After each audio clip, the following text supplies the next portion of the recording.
कृषि कानून को वापस लिया जाए, आज आखिरकार संसद से वापस लिया जाए। कौन सा बड़ा काम किया, गलती की आपने, बनाना नहीं था पहले आपको।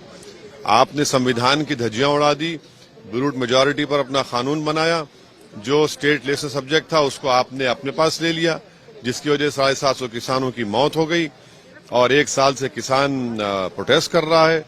पॉलिटिकल लॉस आपको नजर आ रहा था। आने वाले विधानसभा के चुनाव में सुप्रीम कोर्ट में अगर ये जाता तो यकीनन सुप्रीम कोर्ट स्ट्राइक ऑफ करती, हमारा ओपिनियन है। इसीलिए इनको हालत मजबूरी में अपने ईगो को और अपने प्राइड को सॉल्व करके इस कानून को रिपील करना पड़ा। आप लोगों का ये पहले भी आरोप था कि उस समय बिना कंसेंट के ये बिल पास हुए, अब जब ये बिल वापस लिए गए तब भी आरोप लगा रहे हैं कि डिस्कशन नहीं हुआ। देश के प्रधानमंत्री ने कैबिनेट से फैसला नहीं लिया और खुद जाकर देश को बता दिया कि भाई हमारी सरकार इस कानून को रिपील कर रही है। फिर collective parliament responsibility parliamentary democracy का हिस्सा है। आपने अनाउंस कर दिया, बाद में कैबिनेट को लेके आते हैं। और अगर आप यहां पर डिस्कशन अलाउ करते, जो पार्लियामेंट के प्रेसिडेंट में कि कई लॉज को, कवानीन को रिपील हुए, उसका डिस्कशन हुआ लोकसभा में, मगर आप नहीं चाहते थे कि आप पर कोई क्रिटिसाइज करे, आपकी गलती को बताए, आपको आईना दिखाए, इसलिए आपको ये पसंद नहीं था, तो इसलिए आपका डिस्कशन नहीं अलाउ करेंगे। अरे भाई, देश चलेगा तो संविधान से चलेगा ना।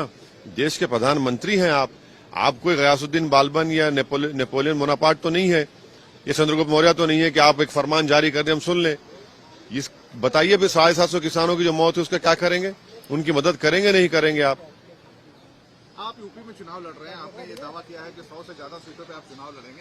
ऐसे समय में क्या ये सही होगा कि ये बिल वापस लिए गए और बीजेपी को फायदा हो जाए आने वाले चुनाव में?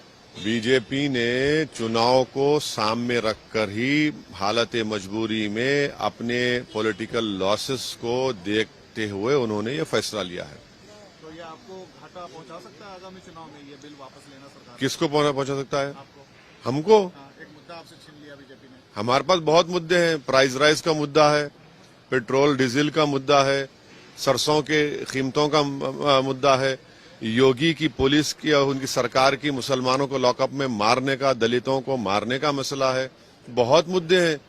आप क्या समझ रहे हैं कि एक ही मुद्दा है क्या? बहुत मुद्दे हैं और ये इनको देखिए आप, बहुत बड़ा लॉस होने जा रहा है यूपी में। लॉस या हार रहे हैं बीजेपी? अब देखते जाइए, अभी तो शुरू। सवाल आपने इससे पहले भी ये दावा किया और रिक्वेस्ट भी की कि सीए का बिल और 370 जैसे कानून भी वापस। देखिए, ये जो फार्म लॉस को रिपील किया गया उसमें एक वर्ड लिखा गया, दो चीजें हैं में कि एक तो ये कि एक किसानों का छोटा सा तबका है इस कानून के खिलाफ था, दूसरा आजादी का अमृत।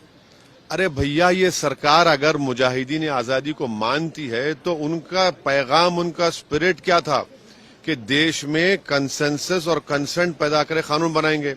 यहां पर तो अपनी ब्रूट मेजॉरिटी पर बनाकर आप कहां के आजादी के अमरूद की बात कर रहे हैं? आप तो तौहीन कर रहे हैं उन जंग आजादी के मुजाहिदीन की।